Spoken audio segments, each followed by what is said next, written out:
This 4-year-old homeless girl sees a millionaire's wife tied up on a deserted road. But she saw everything and does something that shocked everyone. Watch until the end. Comment telling me what you thought of this story, giving it a score from 0 to 10. I really want to know if you liked my story, and subscribe to my channel to support my work. I'm counting on your help. The unforgiving August sun beat down mercilessly on the dusty streets of Oak Creek when Lily spotted the woman tied to a post. Her bare, wounded feet could barely carry her 4 years of life.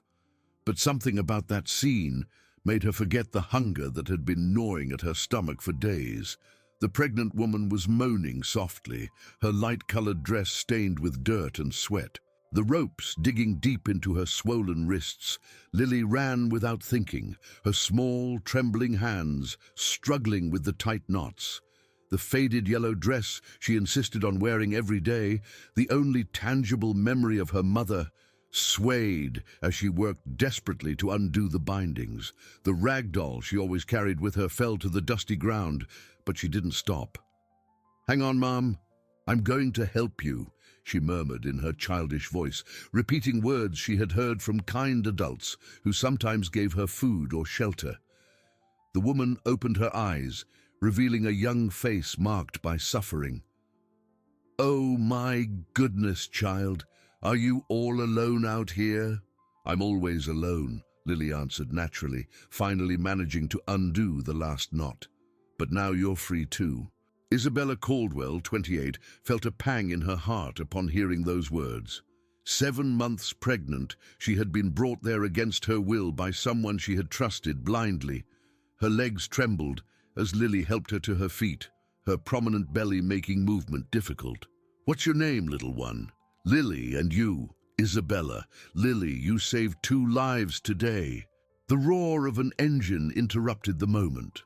A black car was approaching quickly, kicking up a cloud of dust.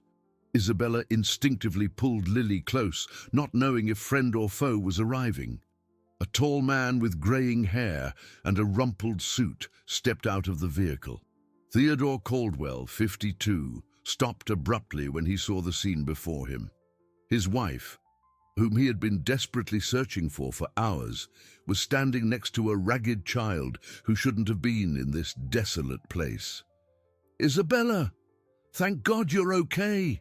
he shouted, running toward them. His eyes, normally cold and calculating in business, were red with worry. "Theodore, this girl saved me," Isabella said, placing a protective hand on Lily's shoulder. "Someone brought me here and tied me up. If she hadn't shown up..." Isabella's voice broke, and Theodore felt something he hadn't experienced in decades, a gratitude that cut deeper than any emotion he could remember feeling. He looked at Lily, who was watching him with big, frightened eyes, clearly malnourished and abandoned. "What's your name, little one?" he asked, kneeling to be at her level. "Lily, sir." "And where are your parents?" The girl looked down. "I don't have parents. They left when I was little." Theodore exchanged a meaningful glance with Isabella. They both knew what that meant. The child was an orphan, living on the streets of a town they knew well enough to know how it treated the helpless. "Lily," Theodore said softly, "did you see who brought my wife here?" The girl nodded shyly. "I did. It was a man in a dark suit with a car like yours.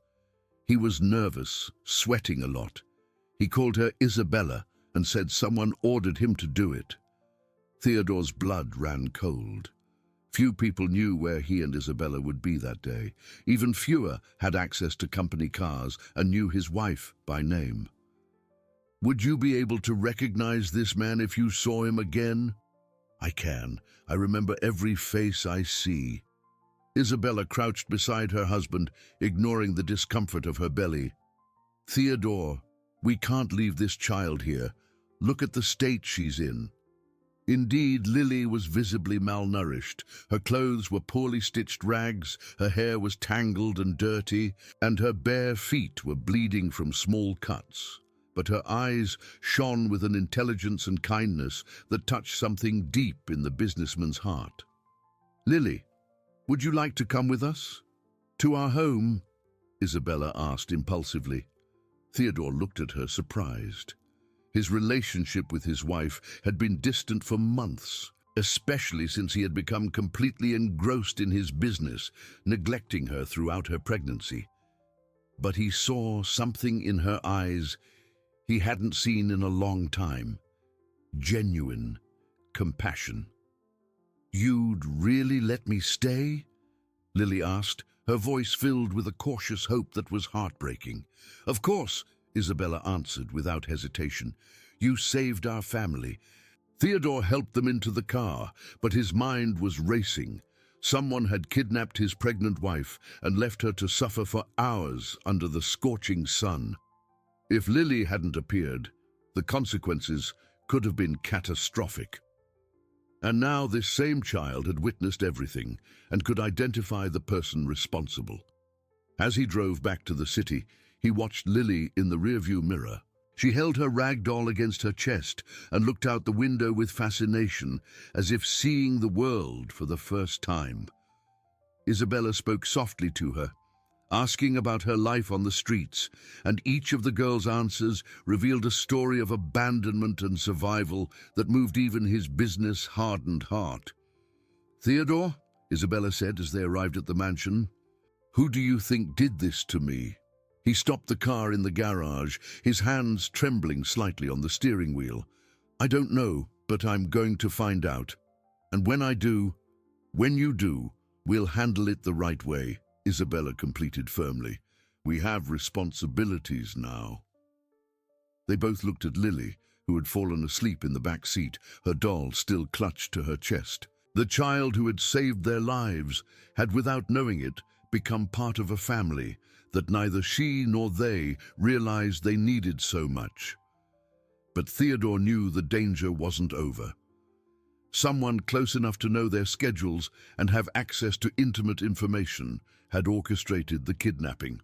And as long as that person was free, neither Isabella nor the baby they were expecting, nor now Lily, would be truly safe. The Caldwell mansion was a completely new world for Lily. Her wide eyes scanned every detail of the elegant furniture, the paintings on the walls, and especially the crystal chandelier that hung over the dining table. She had never seen so much abundance in one place. "Lily, how about we take a bath first?" Isabella suggested gently, leading the girl down the hall. "Then we can find you some clean clothes." Theodore watched the scene from a distance, still processing the day's events. His phone rang insistently. Ryan Fletcher, his right-hand man for 15 years, was calling for the 10th time in 2 hours. "Theodore, for God's sake, where were you? I've been looking for you all afternoon," Ryan said when he answered. "We need to review the construction contracts before tomorrow's meeting."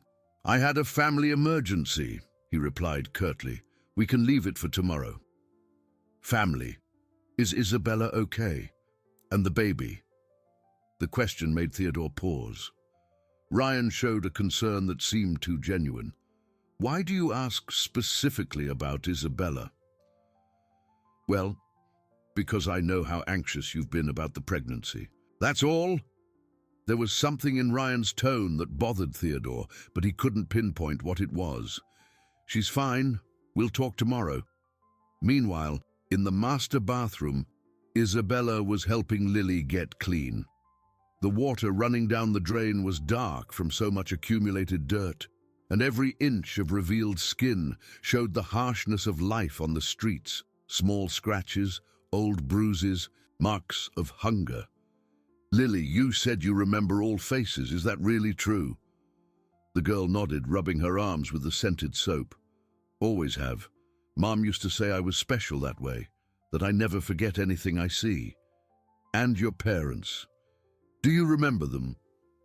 Lily's face saddened.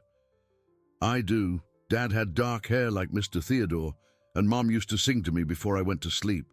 They were in the car when the accident happened." Isabella's heart ached. The girl had been an orphan for 2 years, surviving on her own since she was 2. How had such a small child managed to survive for so long? "Who took care of you after?" Nobody. I learned to take care of myself. People sometimes gave me food or let me sleep in safe places, but never for long. After the bath, Isabella found some old clothes that could temporarily fit Lily. The transformation was striking. Clean and properly dressed, the girl was revealed to be a beautiful child with large, expressive eyes and a shy but genuine smile. "Now you look like a little princess," Isabella said, combing the girl's brown hair. "I've never been a princess before," Lily replied, looking at herself in the mirror with admiration.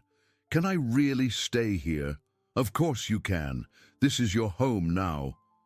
Theodore appeared at the bedroom door, watching the interaction between them. He saw something in Isabella he hadn't witnessed in months. She was smiling genuinely, her eyes shining. The pregnancy had been a difficult time for them, with him immersed in work and her feeling abandoned and lonely. "Lily," he said softly, "I need you to tell me exactly what you saw today. Every detail you can remember." The girl concentrated, frowning her little forehead. "The man arrived in a black car just like yours. He opened the door for Mrs. Isabella, but she looked scared. He said, 'I'm sorry, Isabella, but this is what I was told to do.'" Theodore felt his blood run cold. "He said those exact words?" "He did. And then he said, 'Theodore will understand when it's too late.' Then he tied her to the post and left." Isabella held her husband's hand, noticing how pale he had become. "Theodore, who knows my schedule well enough to know where I'd be today?" "Few people. My secretary. My driver when he's off duty and who?" "Ryan." The name hung in the air like an accusation. Ryan Fletcher was more than an employee. He was the man Theodore trusted most in the world. Someone who knew every detail of his personal and professional life. "That's impossible," Theodore murmured. "Ryan is like a brother to me." Lily looked from one to the other, sensing the tension in the room. "The man I saw had a gold ring on his left hand with a red stone and a small scar here," she said, pointing to her own right eyebrow. Theodore closed his eyes. Ryan had exactly such a ring, a family heirloom, and a scar on his eyebrow from a teenage fight. All the pieces fit perfectly, but he didn't want to accept reality. "Lily, are you absolutely sure it was this man?" "I am. I never forget a face, especially when the person is doing something bad." That night, after Lily fell asleep in the guest room, clutching her rag doll and covered with clean sheets for the first time in years, Theodore and Isabella talked in the study. "Why would Ryan do this?" Isabella asked, stroking her belly. "What would he gain by harming me?" "I don't know, but I need to find out." Theodore paced back and forth, clearly agitated. "Ryan has access to everything in the company. He knows all my moves. He knows our routine. What if it's not just about us? What if there's something bigger going on?" Isabella's observation made Theodore stop. In recent months, some of the construction company's deals had faced unexpected problems. Permits denied, contracts cancelled, suppliers backing out without explanation. He had attributed it all to normal market competition, but now... "Isabella, I need to check some things at the company tomorrow, discreetly. And Lily stays with us, not just because she saved you, but because she's the only witness to what happened, if I'm right about Ryan." The phone rang again. It was Ryan, for the third time that night. "I'm not going to answer," Theodore decided. "Answer it, but act natural. We can't let him suspect we know." Theodore took a deep breath and answered, "Ryan." "Theodore, sorry to bother you so late, but I'm worried. You seemed strange today. Did something happen?" "Nothing major, just family matters." "Good. Oh, and about tomorrow, I've scheduled a meeting with the residential project investors for 2 in the afternoon. Can you confirm?" Theodore hesitated. It was exactly the time he usually took Isabella to her doctor's appointments, information that only Ryan knew with precision. Confirmed. Perfect. And Theodore, if you ever need to talk about anything, I'll always be here. We're family, aren't we? After hanging up, Theodore looked at Isabella with a dark expression. He scheduled the meeting for the exact time of your doctor's appointments, as if he knew I wouldn't be at home, or as if he planned for you not to be in any condition to be anywhere. Isabella instinctively protected her belly with her hands. Theodore, what if the goal wasn't just to kidnap me? What if he wanted to? I won't let anything happen to you or our child, or to Lily. At that moment, a small voice echoed from the hallway. Theodore? Isabella? It was Lily, standing at the study door, holding her doll. I can't sleep. I had a bad dream. Isabella immediately got up to comfort her. What happened in the dream, sweetie? The bad man came back, and this time he wasn't alone. The morning arrived tense in the Caldwell house. Theodore had spent the night awake, analyzing company documents and trying to find signs of the problems he now suspected were internal sabotage. Lily woke up early, still not used to the comfort of a real bed, and found Isabella in the kitchen preparing breakfast. Good morning, sweetie, Isabella said, noticing how the girl observed everything with curiosity. Did you sleep well? Better than ever, Lily answered honestly, but I'm still scared of the man from the dream. Theodore entered the kitchen at that moment, wearing an impeccable suit, but with deep dark circles under his eyes. Lily, I need to take you with me today. I want you to look at some photos to be sure about what happened yesterday. Theodore? She's just a child, Isabella protested. She shouldn't be involved in this. She's already involved, and if I'm right about Ryan, she's our only proof. The phone rang again. It was the third call from Ryan in an hour. Theodore, where are you? The meeting is in 2 hours and we need to review the numbers, Ryan said when he finally answered. I'm leaving now. See you at the office. Perfect. Oh, and I brought some new documents that might interest you about those land plots we discussed last week. Theodore frowned. He didn't remember discussing any new land plots with Ryan recently. What plots? The ones for the development near the public school. Remember I mentioned the opportunity? Of course, Theodore lied. We'll talk there. After hanging up, he looked at Isabella with growing concern. He's talking about deals that don't exist, as if he's testing my memory, or as if he's creating a false narrative, Isabella suggested. At the construction company's office, Theodore arrived deliberately late. He wanted to observe Ryan when he wasn't prepared. What he saw deeply disturbed him. His partner and friend of 15 years was clearly nervous, sweating excessively and checking his watch every few minutes. Ryan, sorry for the delay. Family matters. Of course, of course. How's Isabella? She sounded strange yesterday when I called. You called Isabella yesterday? Theodore asked, knowing perfectly well that hadn't happened. Ryan hesitated for a fraction of a second. No, I didn't. I misspoke. I meant that when you talked about her, I noticed you seemed worried. The lie was clear to Theodore. Ryan was improvising, trying to cover something that had slipped out. About those land plots you mentioned on the phone. Ah, yes. Ryan perked up excessively. I have an interesting proposal. An investor who wants to develop a residential area but needs our company as a partner. Which investor? I'd rather not disclose that yet. You know how these preliminary negotiations are.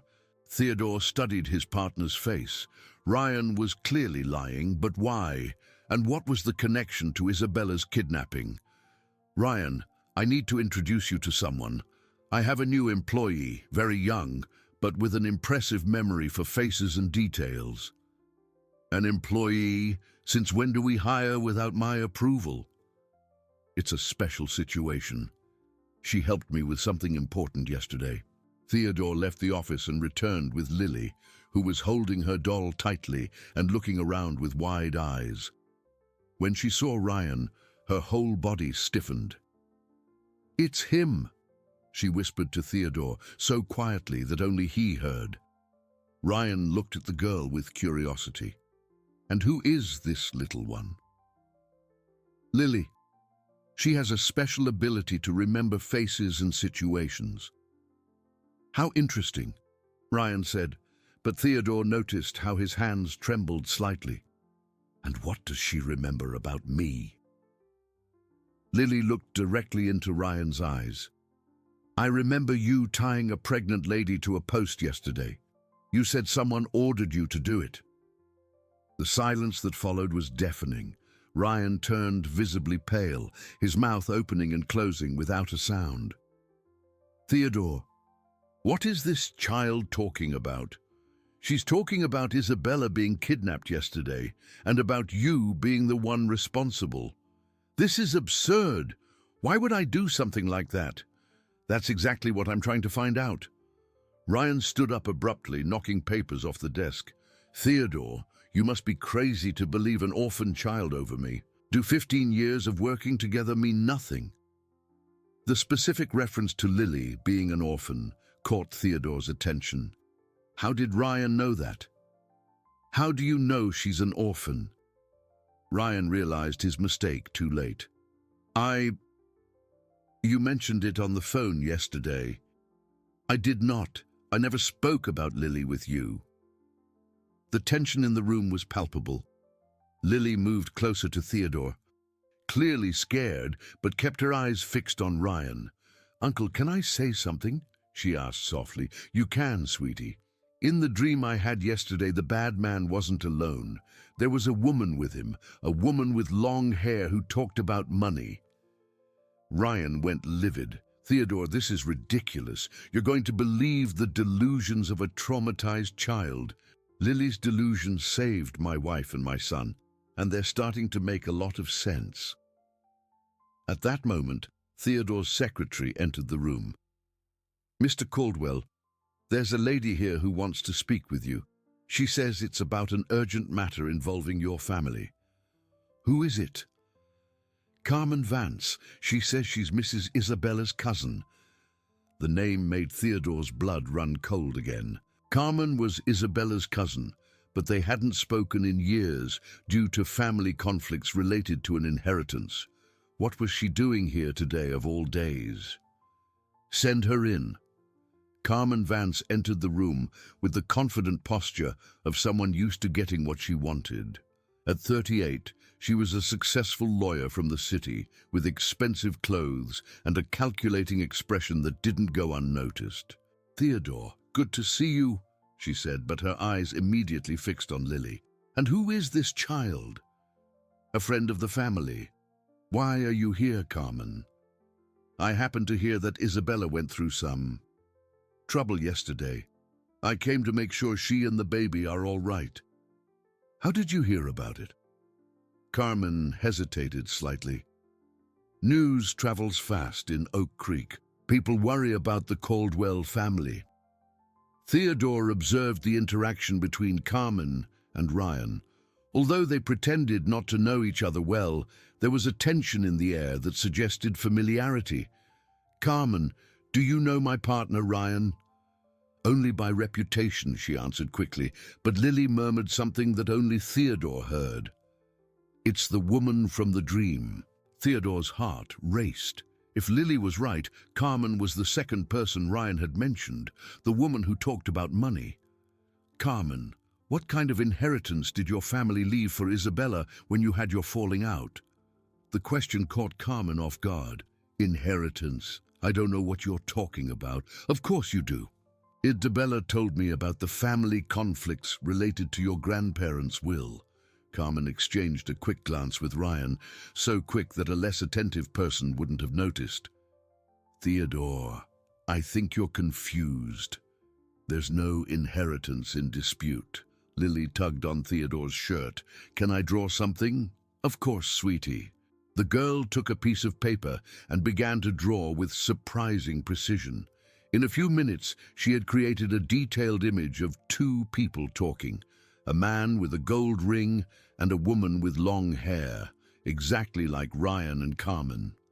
They were talking near where Mrs. Isabella was tied up, Lily explained, before the man arrived with her. The drawing was too incriminating to be a coincidence. Theodore looked at Ryan and Carmen, who now looked like cornered animals. I think you two have a lot to explain. The tension in the office was suffocating. Carmen and Ryan glanced at each other nervously as Theodore held Lily's drawing, analyzing every detail of the illustration that seemed to condemn them both. This is an absurd coincidence, Carmen finally said, trying to maintain her composure. A child draws two adults talking, and you believe it's evidence of some conspiracy. Lily, Theodore said softly, can you tell me exactly what they were talking about? The girl concentrated, closing her eyes as if reliving the scene. The woman said, when Isabella loses the baby, the will becomes valid only for me. And the man answered, I have to do this fast before Theodore finds out about the fake contracts. The silence that followed was deadly. Carmen had gone completely pale, while Ryan began to sweat profusely. What fake contracts, Ryan? Theodore asked, his voice dangerously calm. Theodore, are you going to believe a street kid over 15 years of partnership? I'm going to believe a child who saved my family and is helping me discover that my best friend tried to kill my pregnant wife. Carmen stood up abruptly. This has gone too far. I'm not staying here to listen to baseless accusations. Sit down, Theodore ordered with an authority she had never heard before. Lily, tell me more about the will. The woman said that if the baby was born, she would lose a big house and a lot of money, that her grandmother had left everything to Isabella, but only if she had children. Theodore turned to Carmen. Your grandparents' mansion. Isabella would inherit everything if she had descendants, right? Carmen tried to lie, but her expression had already given away the truth. That has nothing to do with... It has everything to do with it. You orchestrated your own cousin's kidnapping so she would lose the baby and you could get the inheritance. Prove it, Carmen shouted. Lily approached Theodore's desk and took another piece of paper.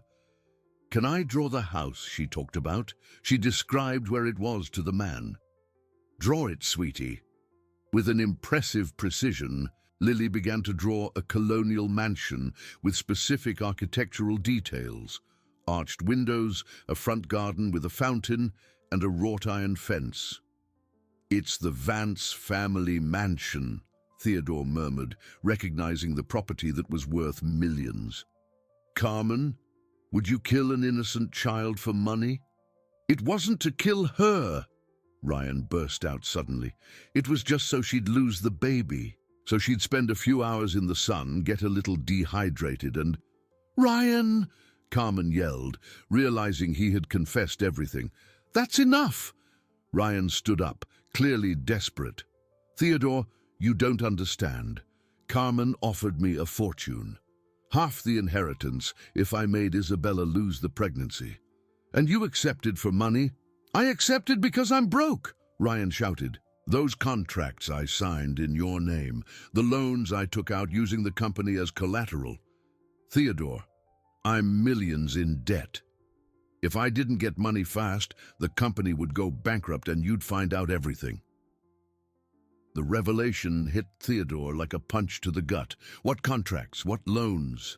The land I bought without your authorization. The investments I made in projects that didn't exist. I used your signature, your trust. Ryan collapsed into his chair, defeated. Theodore sat down slowly, processing the enormity of the betrayal. Not only had Ryan tried to harm Isabella, but he had financially destroyed the company they had built together. How much? He asked in a hoarse voice. 8 million, maybe more. My God. Carmen tried to discreetly head for the door, but Lily intercepted her. She's trying to run away, she said simply. Carmen, don't move, Theodore ordered. You're going to explain to me exactly how you plan to use Ryan to eliminate my child. I didn't plan anything. It was his idea. Liar, Ryan shouted. You approached me 2 months ago. You said you knew about my financial problems and that you had a solution. What solution?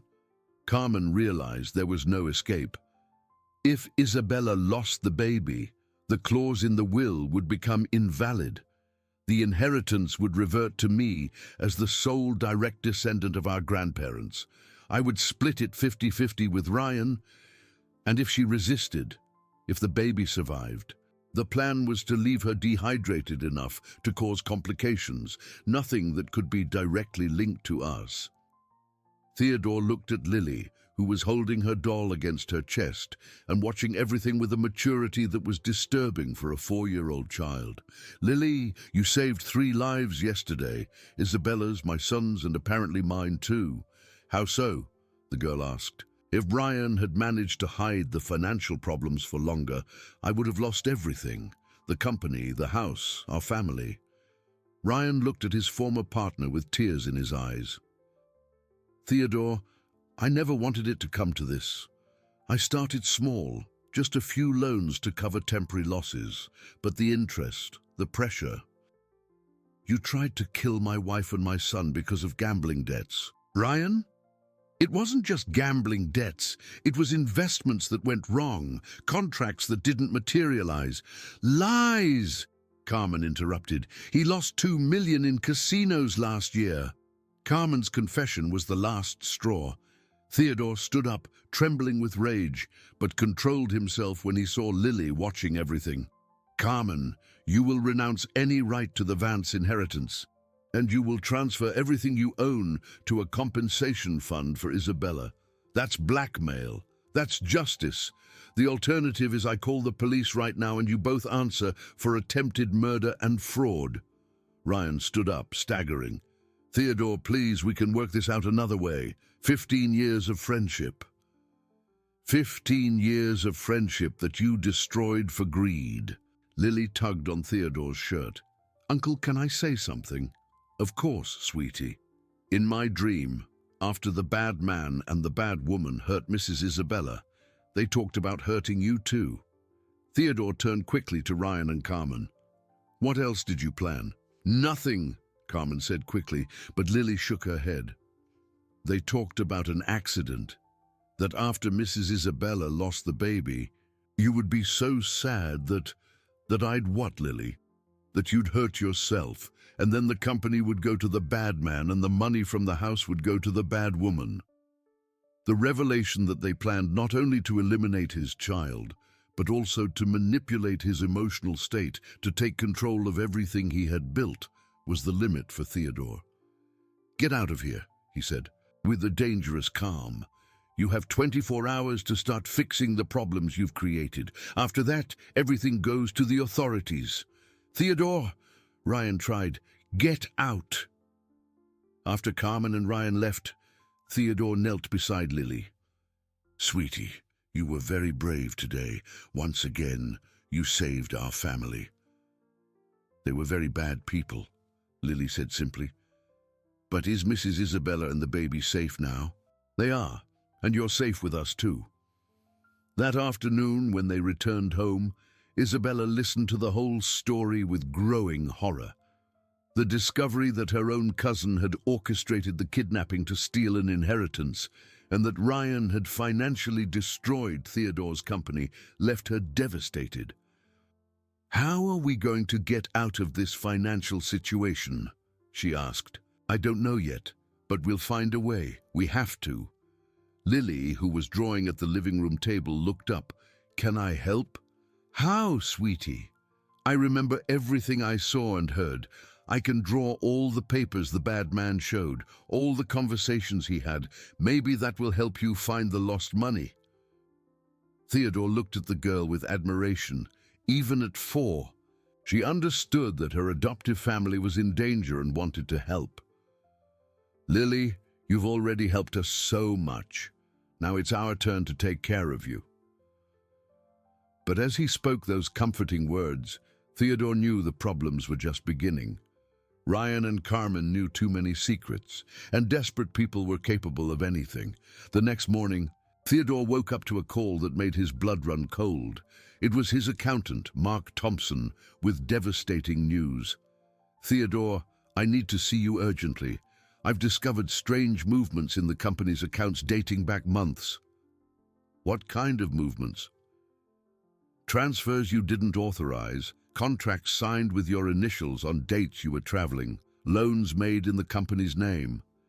"Theodore, the situation is much worse than we imagined." An hour later, Theodore was in Mark's office, having left Lily and Isabella at home under the protection of the security guard he had hired the night before. What he discovered there left him desperate. "Ryan forged your signature on more than 20 contracts," Mark explained, spreading documents across the table. "He took out loans with exorbitant interest rates, invested in shell companies, and on top of that, he embezzled money from clients." "What's the total?" "12 million. And there's more. He mortgaged the company headquarters as collateral for a $5 million loan he used to pay off gambling debts." Theodore leaned back in his chair, feeling the world collapse around him. "That means... It means if you can't pay off these debts in 30 days, you'll lose everything. The company, your house, your personal assets, everything is compromised." Meanwhile, at home, Isabella received an unexpected visitor. Gloria Mendez, a social worker, was at the door with a serious expression. "Mrs. Caldwell, I need to speak with you about the situation of the minor, Lily." "What situation?" Isabella asked, instinctively protective. "We received an anonymous tip that you are exploiting an orphan child in a vulnerable situation. Someone alleged that the girl is being used as a witness in complex legal matters, which could be detrimental to her psychological development." Isabella's heart raced. "That's absurd. Lily is part of our family now. We love and protect her. May I speak with her?" Lily was in the living room, drawing another of her precise illustrations. When she saw Gloria, she hid behind Isabella. "Hi, Lily. I'm Gloria. I work with kids like you. Can I ask you a few questions?" The girl nodded shyly. "Are you happy here?" "Very happy. Theodore and Isabella saved me." "Does anyone hurt you here?" "No, they protect me from the bad men." "What bad men?" Lily looked at Isabella, seeking permission to speak. "The ones who wanted to hurt Mrs. Isabella and the baby." Gloria made careful notes. "Lily, do you have to talk about scary things with the adults?" "Only when they ask, and they always protect me afterwards." "And what if I told you it might be better for you to live with a different family, one that didn't have these problems?" Lily's face filled with terror. "No, please don't take me from here. They're my family now." The girl's desperate reaction touched Gloria, but she had protocols to follow. "Mrs. Caldwell, I will need to conduct a full assessment of the family situation. Until then, Lily can stay, but under supervision." When Theodore returned home that afternoon, he found Isabella in tears and Lily silent, hugging her doll. "What happened?"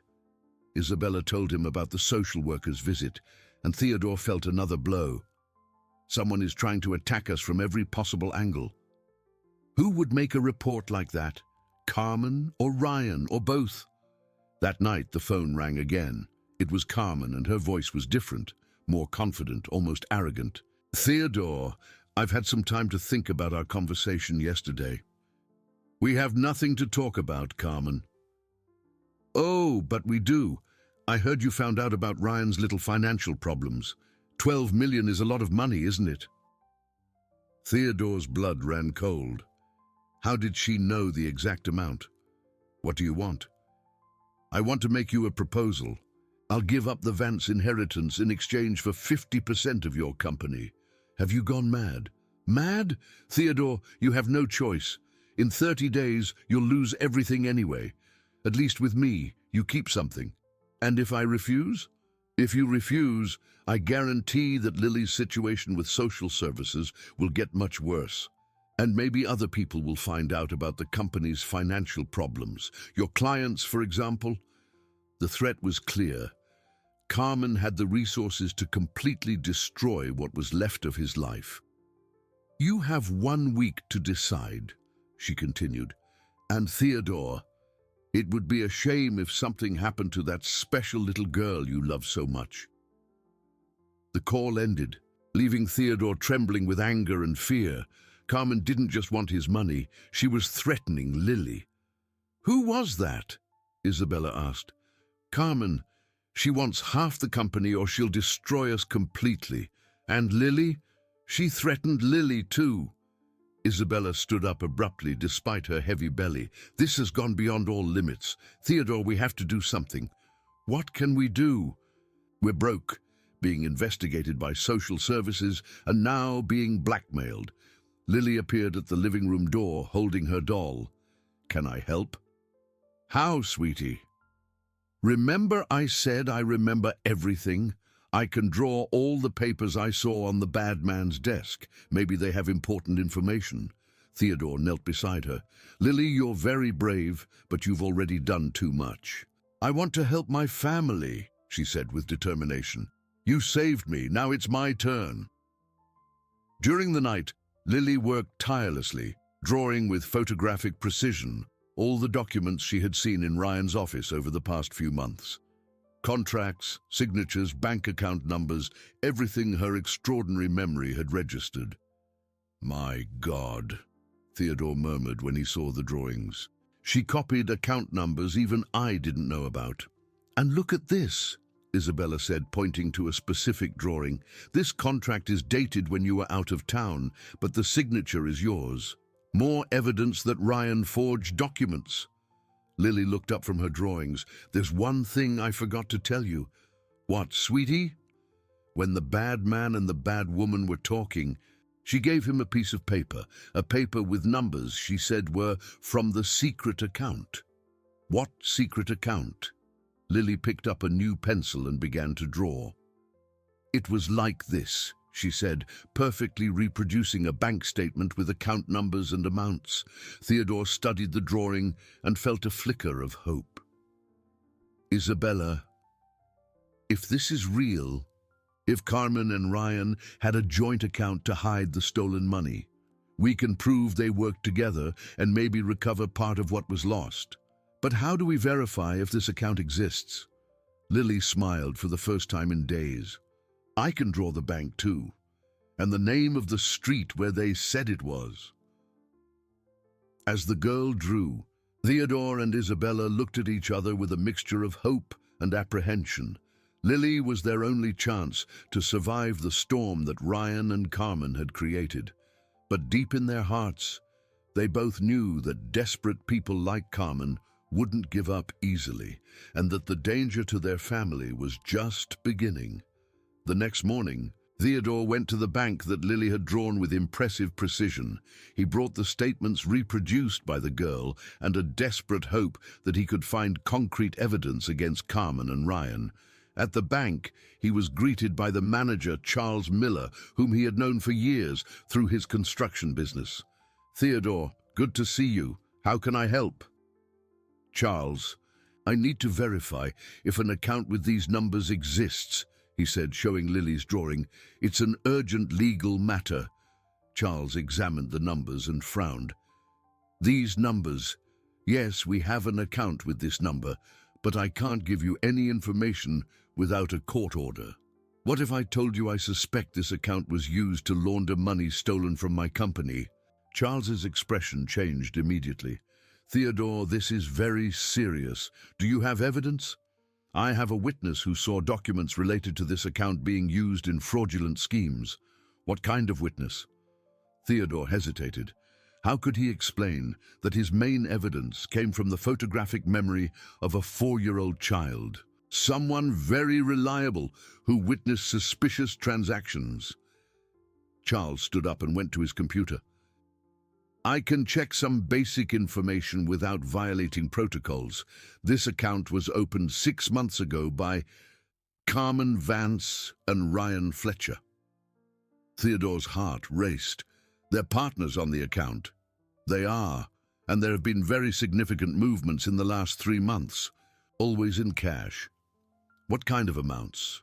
I can't give you specific details, but they're amounts consistent with what you mentioned about the stolen money.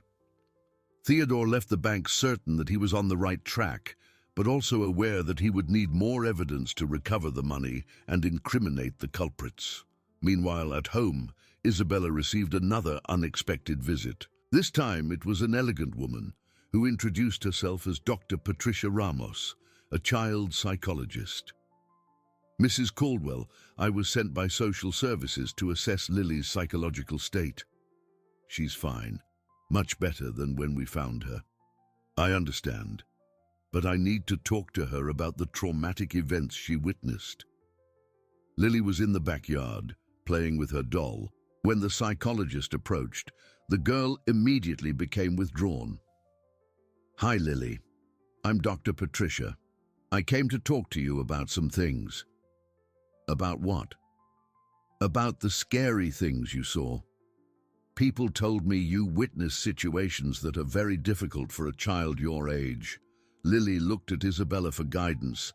Can I tell her about the bad people? You can say whatever you want, sweetie, Isabella said. I saw a man hurting Mother Isabella, and then I heard him talking with a woman about stealing money. Dr. Patricia took notes.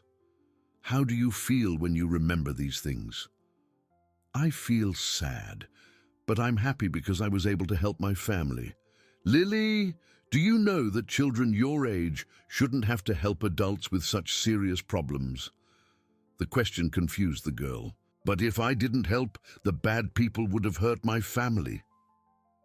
And what if I told you there's a place where you could live without having to worry about these scary things? Lily's eyes filled with tears. I don't want to leave. This is my home. The girl's emotional reaction worried Isabella, who intervened. Doctor, Lily is not being forced to do anything. She tells us what she saw because she wants to help us. Mrs. Caldwell, I understand your perspective, but a 4-year-old child should not carry the burden of saving an adult family. That afternoon, when Theodore returned from the bank, he found Isabella visibly shaken. The psychologist said that Lily is being exposed to unnecessary trauma, that it might be better for her to live in a family without these conflicts. They want to separate us from Lily, Theodore said, understanding the situation. Carmen is using every weapon possible. What do you mean? I'm sure she's behind the social services investigation. First, she tries to blackmail us, and now she's trying to take Lily from us to weaken us emotionally. At that moment, Lily entered the room, holding a new drawing. I made something important, she said. What is it, sweetie? I remembered another conversation. The bad woman was talking to someone on the phone about taking the girl from the Caldwells so they'd be weaker. The revelation confirmed Theodore's suspicions. Lily, are you sure you heard that? I am, and there's more. She said a name, Dr. Patricia. Isabella turned pale. The psychologist who came today was named Patricia. Carmen planted the psychologist in the investigation, Theodore concluded. She's manipulating the system to attack us. The phone rang at that moment. It was Gloria, the social worker. Mr. Caldwell, I need to inform you that, based on the psychologist's report, we are considering temporarily removing Lily from your home. That's absurd. Lily is safe and happy with us. I understand your position, but the child has been exposed to traumatic situations that could affect her development. What situations? She was saved by us. Mr. Caldwell, Lily will be transferred to a temporary home tomorrow while we better assess the situation. The call ended, leaving the family in total despair. Lily, who had overheard the conversation, began to cry. I don't want to go. Please don't let them take me. Theodore picked her up. We won't let that happen, little one, I promise. But even as he made the promise, he knew his options were running out. Carmen had managed to attack them financially, legally, and now emotionally. That night, while Lily slept, Theodore and Isabella planned desperately. "We have to run," Isabella said. "Take Lily and get out of Oak Creek before they come for her." "To where? Carmen has the resources to find us anywhere, and running would only make us look guilty." "Then what do we do?" Theodore looked at Lily's drawings scattered across the table. "We use the only weapons we have. Lily's memories and the secret account I discovered today." "How?" "I'm going to confront Ryan tomorrow. I'll tell him I found the account and give him one last chance to confess everything before I take the evidence to the police. And if he refuses, then we'll have to bet everything on one last move." The next morning, Theodore arrived early at Ryan's old office. His ex-partner was there, shuffling papers as if trying to eliminate evidence. "Ryan." The man turned, clearly nervous. "Theodore, what are you doing here?" "I came to give you one last chance. I found the account you and Carmen opened together. I know everything." Ryan turned pale. "What account?" "The account where you deposited the money you stole from my company. I have the numbers, the statements, everything. You can't prove anything." "Yes, I can, and I will, unless you confess everything and help me recover the money." Ryan sat down heavily. "Theodore, you don't understand. If I confess, Carmen will kill me, literally." "What do you mean?" "She's not just an ambitious lawyer. Carmen has dangerous connections, people who will do anything for money. If I betray her..." The revelation that Carmen was more dangerous than they had imagined made Theodore recoil. Not only was his family being attacked financially, they were dealing with someone truly dangerous. "Ryan, if you help me, I'll protect you. But if you don't, we'll all go down together." At that moment, Ryan's phone rang.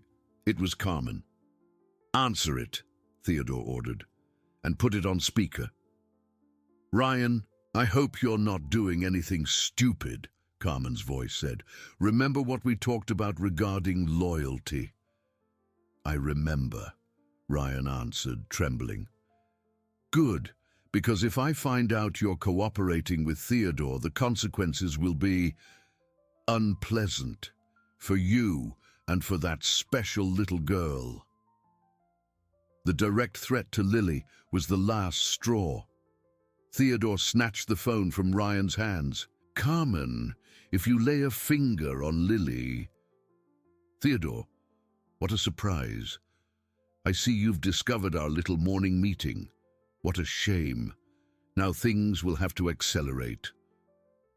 Carmen's threat echoed through the office like a dark omen. Theodore hung up the phone and turned to Ryan, who was visibly terrified. What did she mean by "things will have to accelerate"? Ryan ran his trembling hands through his hair. "Theodore, you have no idea what Carmen is capable of. She's not just a corrupt lawyer." "Then tell me what she is." "Carmen has contacts with people who solve problems. Permanently. When she said the consequences would be unpleasant, she wasn't kidding." Theodore's blood ran cold. "Are you saying she would hire someone to do whatever is necessary to get what she wants? And now that you've discovered the secret account, she's going to speed up her plans?" "What plans?" Ryan stood up nervously and began to pace. "The original plan was to bankrupt you slowly, make you give up fighting for the company. But now that you have evidence, she's going to try to eliminate you for good." "Eliminate me how?" "Theodore, if something accidental happens to you, and if Isabella loses the baby due to stress, and if Lily disappears into the social services system, Carmen gets the inheritance, I get the company, and no one can prove a thing." The enormity of Carmen's plan hit Theodore like a hammer. She wasn't just trying to steal money. She was planning to completely destroy his family. "Ryan, are you going to help me stop her? If I help, she'll kill me. If you don't help, I'll turn you over to the police, along with all the evidence I have." At that moment, Theodore's phone rang. It was Isabella, and her voice was desperate. Theodore, come home now. They came to get Lily. Who came? Gloria and two men who introduced themselves as social workers. But Lily locked herself in her room and is screaming that she doesn't want to go. I'm on my way. Theodore turned to Ryan. Are you coming with me, or are you staying here as an accomplice to a kidnapping? It's not kidnapping, it's legal. Ryan! A 4-year-old child is being torn from the only family she knows because of Carmen's manipulations. If that's not kidnapping to you, then you've completely lost your humanity. Something in Theodore's voice struck a sensitive chord in Ryan.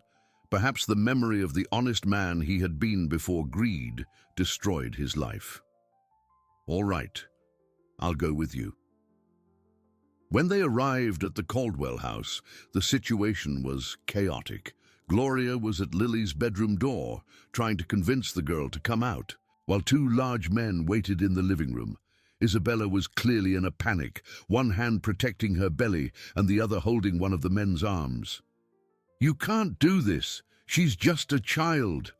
Ma'am, it's a court order, one of the men said. The girl needs to come with us. Theodore stormed in. Where is the court order? Gloria approached him. Mr. Caldwell, please. Don't make this more difficult. It's for Lily's own good. Lily's own good would be leaving her with the family that loves her. At that moment, the bedroom door opened and Lily ran out, hugging Theodore's legs. Daddy, Theodore, don't let them take me, please. The word daddy struck Theodore in the heart. It was the first time Lily had called him that, and it was happening at the moment they were trying to separate them. Lily, sweetie, we're not going to let anything bad happen to you. Ryan watched the scene, and something inside him broke.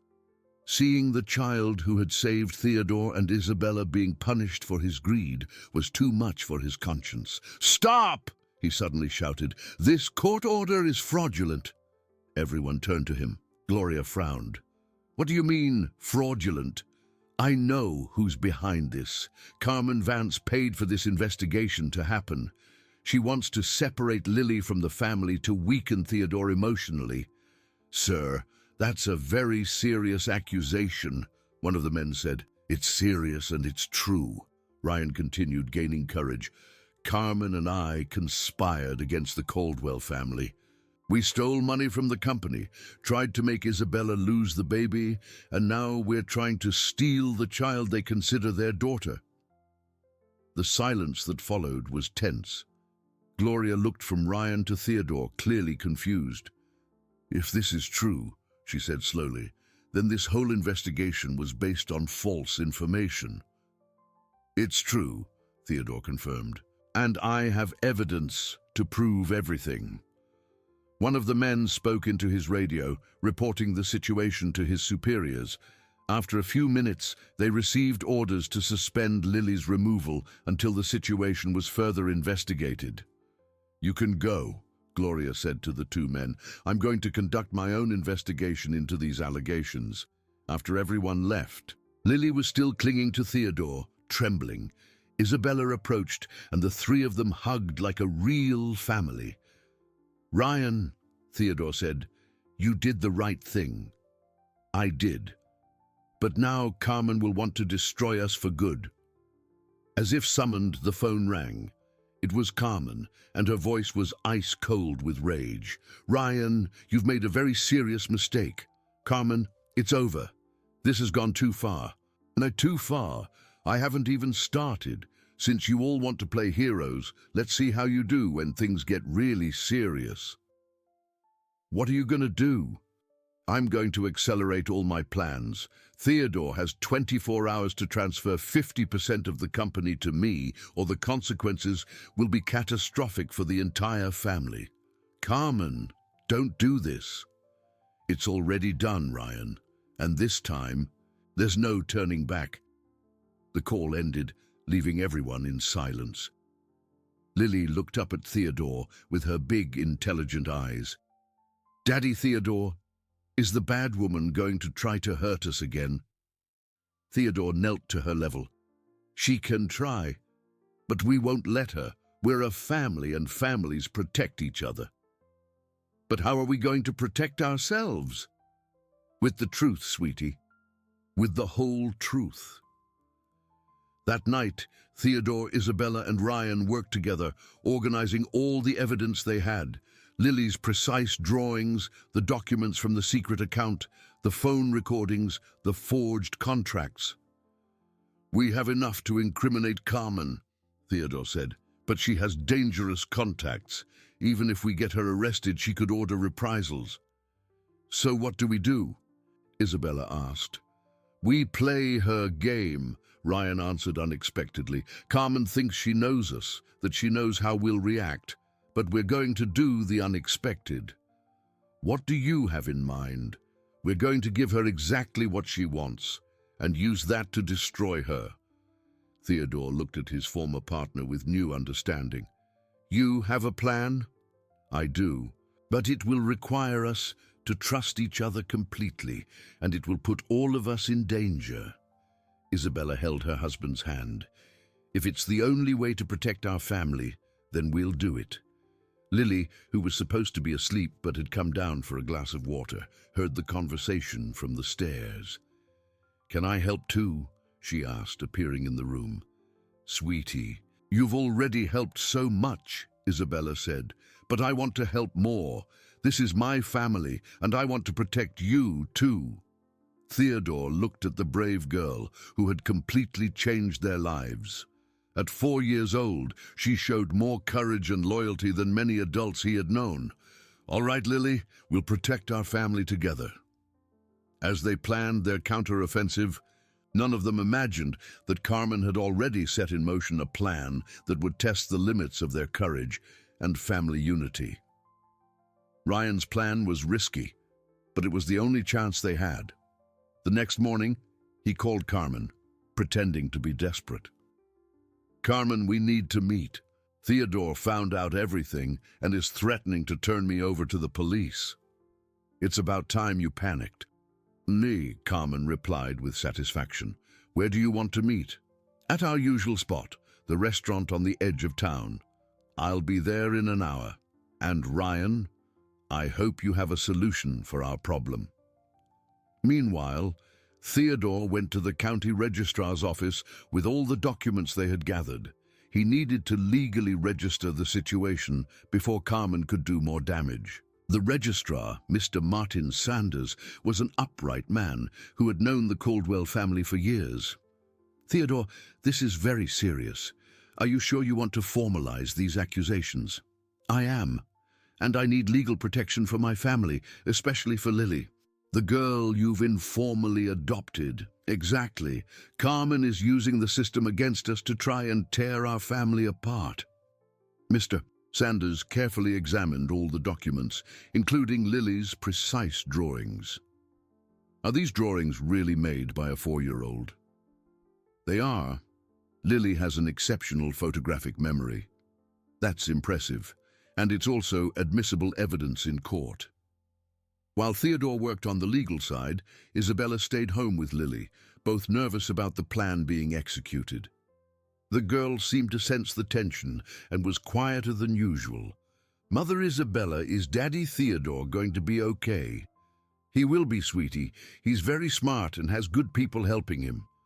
"And Uncle Ryan? He was bad, but now he's helping us." Isabella paused, impressed by Lily's ability to understand complex situations. "People sometimes do wrong things, but they can choose to do the right thing later. Like how I chose to help you when I saw you tied up. Exactly like that, my dear." At the restaurant, Ryan waited nervously when Carmen arrived. She was different, more tense, more aggressive. She sat down at the table without any pleasantries. "Ryan, I'm losing my patience with this whole situation. Theodore is becoming a bigger problem than I imagined." "I know. That's why I want to end this quickly." "And how do you propose to do that?" Ryan took a deep breath, remembering the instructions he had received. "Theodore is willing to negotiate. He knows he has no choice." "What kind of negotiation?" "He'll transfer 50% of the company to you, And you'll give up the Vance inheritance and stop the threats against his family? Carmen laughed bitterly. He thinks he's in a position to negotiate. Ryan, did you tell him about the contacts I have? I did, and that's exactly what made him reconsider. Good. So he understands he's not dealing with an ordinary person. Ryan leaned forward. Carmen, can you explain something to me? Why do you hate Isabella so much? Your cousins. The question struck a nerve. Carmen's face hardened. Isabella has always had everything served on a silver platter. Beauty, charm, men falling in love with her. And when our grandparents died, even though she married for money, she would still inherit the mansion if she had children. But you're successful. You have your own career. A success I achieved by fighting, while she married a rich man and waited for life to hand her a multi-million-dollar inheritance. The bitterness in Carmen's voice revealed that her motivations went far beyond money. There was a deep, long-standing envy. And now she's even adopted an orphan and wants to play the saint, Carmen continued, using a child to gain sympathy and protect her husband from his financial problems. Carmen, they really love Lily. It's not an act. Love? Carmen laughed cynically. Ryan, you're still so naive. Nobody loves a strange child like that out of the blue. They're using the girl, and when they don't need her anymore, they'll get rid of her.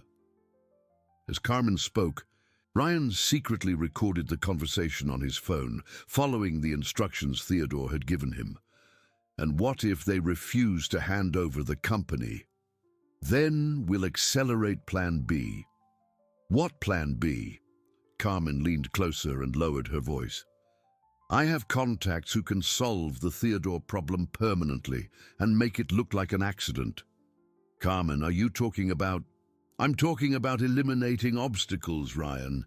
If Theodore disappears, Isabella will be alone, pregnant and traumatized. She'll lose the baby due to stress, and the orphan girl will be sent back to social services. I get the inheritance, you get the company, and no one can prove a thing. The coldness with which Carmen described the plan horrified Ryan. And what if Isabella suspects us? Isabella will be too busy fighting for her own survival to suspect anything. And even if she does, who's going to believe a desperate widow? Ryan managed to record everything, but he felt sick hearing the details of Carmen's plan. When do you plan to execute this? Tonight, my contact is already in Oak Creek. Tonight is too soon. It's perfect. Theodore will be relaxed. Thinking he has time to negotiate, he won't expect us to act so quickly. Carmen stood up from the table. Ryan, you stay away from the Caldwell house tonight. Have a solid alibi. Go to the movies, out to dinner, anything that proves where you were. And after? After tomorrow morning, you'll find out from the media that there was a tragic accident involving Theodore Caldwell. You'll feign surprise, offer support to the widow, and gradually assume control of the company as the surviving partner. Ryan nodded, pretending to agree, but inside he was terrified. Carmen really intended to kill Theodore that night. After Carmen left, Ryan immediately called Theodore. She took the bait, but the situation is worse than we imagined. What happened? She has a plan for tonight. She's going to try to eliminate you and make it look like an accident. Did you manage to record anything? I recorded everything. She confessed the entire plan, including her reasons for hating Isabella. Great. Now let's move on to the second part of our plan. Theodore returned home and gathered the whole family in the living room. Carmen is going to try something tonight, but we're ready for her. How are we going to protect ourselves? Isabella asked. We're not going to protect ourselves. We're going to attack first. Lily, who was drawing on the floor, looked up. Daddy, can I do one more thing to help? What do you have in mind, sweetie? I can draw the bad man the bad woman hired. I saw him talking to her yesterday near our house, A chill ran down Theodore's spine. "Lily, when did you see this?" "When I went out to play in the yard this morning. They were on the street, looking at our house and talking about when would be the best time." The revelation that Carmen already had someone watching the house changed everything. They didn't just have a few hours, the danger was already present. "Lily, can you draw this man now?" "I can." While the girl drew with her usual precision, Theodore made urgent calls. First to the police, reporting the recorded threats. Then to a private security consultant he knew. "We need to get out of this house," he said when he finished the calls. "Carmen already has someone watching us." "Where are we going?" "To a place where she won't find us, and from there we'll end this game once and for all." Lily finished the drawing and showed it to everyone. It was the face of a middle-aged man with a scar on his chin and small, cruel eyes. "This man looked very dangerous," she said, "but now that you know what he looks like, he can't surprise us anymore, right?" Theodore looked at the daughter of his heart, who had become his family's salvation. "Exactly, sweetie. He can't surprise us anymore." The family took refuge at a friend's country house, 25 miles from Oak Creek. It was a simple place, surrounded by sugarcane fields, where they could hide while they organized the final confrontation with Carmen. Lily was fascinated by the rural environment, but everyone could see she understood the gravity of the situation. She held her doll tighter and stayed close to the adults. "Daddy Theodore, why does the bad woman want to hurt us so much?" she asked as they watched the sunset from the porch. "Sometimes people let themselves be consumed by envy and greed, sweetie. And when that happens, they do terrible things." "But did we do something wrong?" Theodore knelt beside her. "No, Lily, we just wanted to be a happy family, and some people can't accept the happiness of others." That night, Ryan arrived at the country house with disturbing news. "Carmen found out you left the house. She's furious." "How did she find out?" "The man she hired was watching the house." "When you left," he informed her immediately. Isabella instinctively protected her belly. "What is she going to do now?" "She's desperate. She called me 3 times, demanding I reveal where you are." "And what did you say?" "That I don't know. But she didn't believe me." Theodore paced nervously through the small living room. "Ryan, are you sure the recordings are enough to incriminate her?" "I am. She confessed to planning a murder, conspiracy, fraud. It's more than enough evidence." "Then why haven't we turned her over to the police yet?" "Because she has contacts within the system. If she knows we're cooperating with the authorities, she'll disappear or accelerate her plans against you." Lily, who was drawing silently on the floor, looked up. "Can I suggest something?" Everyone turned to her, always surprised by the girl's maturity. "What do you have in mind, sweetie?" Isabella asked. "The bad woman thinks she's very smart, right? That she can fool everyone?" "That's true," Theodore agreed. "So what if she thought she won, that she got what she wanted?" Ryan frowned. "What do you mean, if she thought you gave up? That you're going to give her the company? Maybe she'd let her guard down." Lily's suggestion made them all reflect. A 4-year-old was proposing a deception strategy that adults hadn't considered. "Lily, that's risky," Theodore said. "If we pretend to give up, she might actually get what she wants. But if she lets her guard down, you can use the recordings and all the evidence to catch her by surprise." Isabella looked at the girl with admiration. "Theodore, she's right. If Carmen thinks she's won, she'll make mistakes." "And what kind of mistake would she make?" "She'd confess everything publicly," Ryan suggested. "Carmen is arrogant. If she believes she's won, she'll want to brag." That night, they devised a plan based on Lily's suggestion.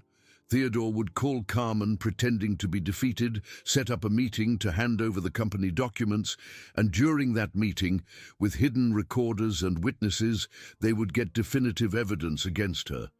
"But I want to be there," Lily said suddenly. "That's out of the question," Theodore replied immediately. Why? I'm the only person who saw everything from the beginning. If she tries to deny anything, I can tell exactly what happened. Lily, it's too dangerous. More dangerous than being on the street starving. More dangerous than seeing Mother Isabella tied to a post. The girl's argument was irrefutable. She had already faced extreme situations and proven her courage repeatedly. If she goes, Isabella said cautiously, it has to be in a public place, with lots of people around. The Founders' Day Fair, Ryan suggested. It's tomorrow in the town square. There will be hundreds of people. Perfect, Theodore agreed. Public place, lots of witnesses. Impossible for Carmen to try anything violent. The next morning, Theodore called Carmen. His performance was convincing. A tired voice, a defeated tone. Carmen, you win. I can't fight you anymore. It's about time you accepted reality, she replied with obvious satisfaction. I want to transfer the company today. Meet me at the Founders' Day Fair at 3 in the afternoon. Why there? Because I don't want Isabella and Lily to see my humiliation.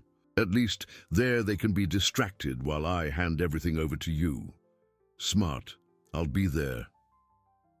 In the afternoon, the Oak Creek Town Square was filled with families celebrating. There was music, food stalls, games for children.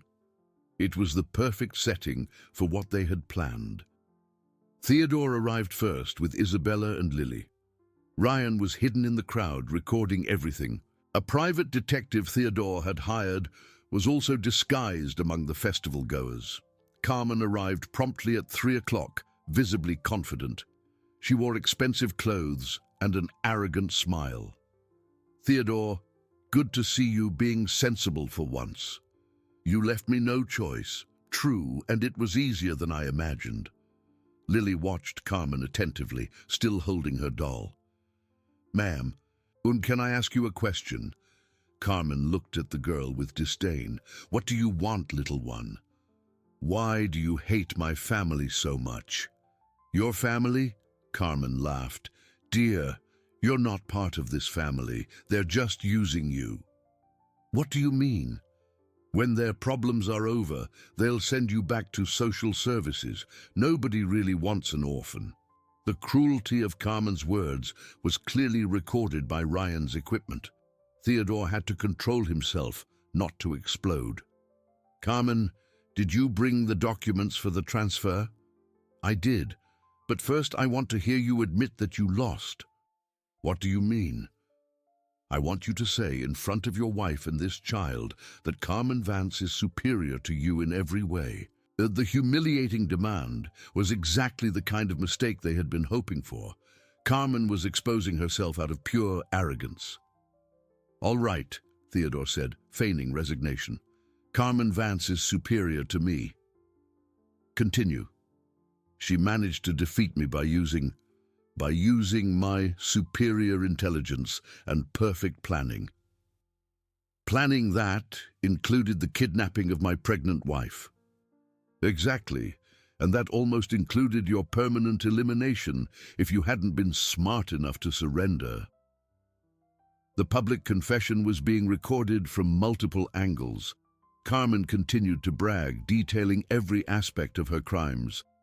And best of all, she continued, is that when I get the Vance inheritance and half of your company, I'll have the resources to eliminate anyone who tries to challenge me in the future. Including innocent people, Isabella asked. Innocent? Carmen laughed.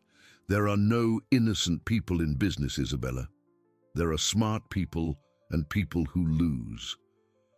At that moment, Lily approached Carmen. Ma'am, there's one thing you don't know. What? I draw everything I see, and I drew you talking to the bad man about hurting my family.